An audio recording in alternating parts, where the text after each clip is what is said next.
My dear friends, the path to inner peace and enlightenment often involves navigating the intricacies of human relationships. Life is like a journey, and the people we meet along the way can influence us greatly. They can either elevate our spirits or lead us astray. It is essential to choose friends who support and nurture our growth. However, sometimes it becomes necessary to let go of certain friendships that no longer serve us well. Today I wish to offer you all a tale that has been passed down through generations. It carries profound teachings that may offer solace and guidance to those in need. Let me share the story.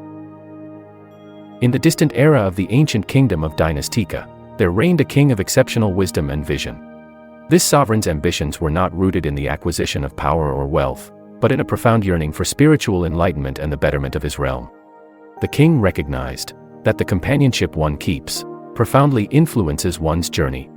He held a fervent aspiration to surround himself with individuals of virtue, wisdom, and enlightenment. With resolute determination, the king sought to comprehend the depths of human nature. He understood that not all are positive influences.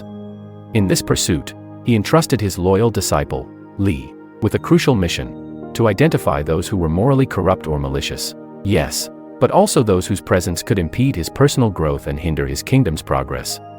Just as a gardener must prune away unhealthy branches to nurture a thriving garden, he too needed to identify and distance himself from individuals who may stifle his spiritual and intellectual advancement. Li, honored and ready, set forth on an intricate journey of observation and analysis. He ventured into the kingdom's bustling markets teeming with life, tranquil monasteries, vibrant towns, and even the most remote villages where time seemed to stand still. He engaged in conversations with people from all walks of life, seeking to comprehend their motivations, desires, and characters. Amid this rich tapestry of existence, Li's initial encounter was with the covetous merchant. This merchant, infamous for his insatiable greed, tried to trick Li into buying overpriced goods by using smooth talk and false promises. He cunningly took advantage of Li's unfamiliarity with market prices, attempting to swindle him out of his money. Through this encounter, Li gained the insight that unbridled greed shrouded one's heart from the true abundance of life.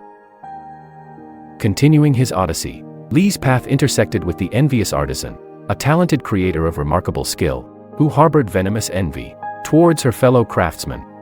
This venom poisoned her soul each time the spotlight of praise illuminated others' work, driving her to an all-consuming obsession with outshining her peers. In this pursuit of recognition, genuine collaboration and friendship were often forsaken, prompting Li to realize that this relentless craving for validation hindered the growth of authentic connections. Amid the vibrant tapestry of the market, Li's journey next led him to a chance encounter with the angry blacksmith.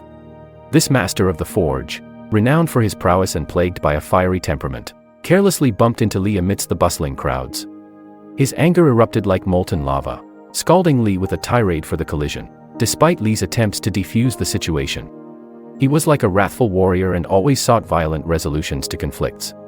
From this heated interaction, Li gleaned the understanding that uncontrolled fury was a turbulent storm that wreaked havoc on inner peace, causing not only personal anguish, but also collateral suffering for those in its wake. A more cerebral encounter awaited Li as he crossed paths with the arrogant scholar, a figure of knowledge, marred by the weight of his intellectual conceit. This learned individual believed he knew everything, closing his mind to the vast wisdom that extended beyond his knowledge. When Li innocently engaged in a discourse about a historical topic, the scholar dismissed Li's contributions and lectured him on the subject with a condescending tone.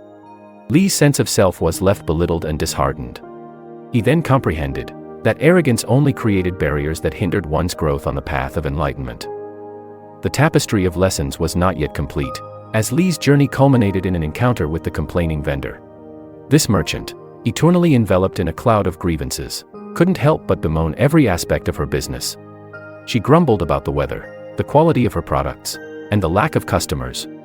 When Li approached her stall, her lamentations persisted. She complained about her bad luck and how she was barely making ends meet, casting an air of discomfort over the interaction. From this, Li gleaned the insight that perpetual complaint not only obscured the joy of the present moment, but also colored interactions with an air of unease. In the twilight of his journey, Li returned to his king, sharing not only stories but also wisdom. The king, guided by Li's insight, soon learned to identify and distance himself from negative influences. As he surrounded himself with virtuous individuals, his spiritual growth flourished. Thus began a transformative era, where virtue was rewarded, and deceit was shunned. The kingdom, under such enlightened leadership, also began to prosper. Citizens adopted their king's values, fostering a culture of wisdom and integrity. As a result, the kingdom transformed from a realm tarnished by greed and corruption, to one marked by enlightenment and prosperity. Ultimately, the king's pursuit of spiritual growth not only elevated his own being, but also uplifted the entire kingdom. His reign served as an enduring testament to the transformative power of positive companionship and enlightened leadership. This story of an ancient kingdom serves as a timeless reminder: the company we keep not only shapes our personal journey, but also impacts the destiny of our communities. Hence, it is crucial to choose our associates wisely, valuing those who inspire positivity and growth over those who instigate negativity and stagnation. We create space for growth, inner harmony, and spiritual evolution. Choosing to cultivate meaningful connections with those who uplift and inspire us allows us to flourish on our journey to wisdom and contentment. This is Awakening Essence. Thank you for watching. If you enjoy this video and would like to hear more like this, remember to subscribe and leave a comment below. We'd love to hear from our audience what you would like to see us bring. Until next time.